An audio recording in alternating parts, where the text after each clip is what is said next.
మన ఇంటికి వెళ్ళే దారి బాలేదని చెప్పేసి దారి బాగు చేపించాము. దానికి సంబంధించిన వీడియో కూడా అప్లోడ్ చేయడం జరిగింది. ఇప్పుడేందంటే మనకు వాటర్‌కి ప్రాబ్లమ్ అవుతుంది. అందుకని చెప్పి బోర్ కూడా వేయించాము.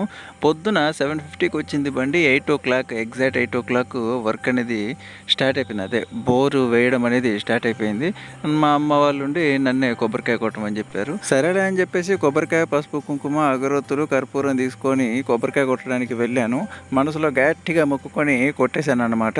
మనకు 75 ఫీట్ల దగ్గర వాటర్ అయితే పడ్డాయి. కానీ మనకు సమ్మర్‌లో కూడా ప్రాబ్లమ్ ఉండకుండా ఉండాలంటే ఇంకొంచెం డెప్త్ ఉంటే బెటర్ అని చెప్పేసి 203 ఫీట్ల వరకు తవ్వడం అయితే అదే బోరేయడం అనేది జరిగిందన్నమాట. మొత్తానికి నీళ్లు మంచిగా పడేసరికి ఇంట్లో అందరం కూడా ఫుల్ హ్యాపీ అన్నమాట. ముఖ్యంగా మా అమ్మ ఆనందానికైతే అవధులు లేవు. అంతరిక్షాలు దాటిపోయిందన్నమాట. ఆ రేంజ్‌లో సంబరపడింది. ఇంకా రాను రాను వీడియోలు మీరు మిస్ అవ్వకూడదనుకుంటే లైక్, సబ్స్క్రైబ్. Thank you.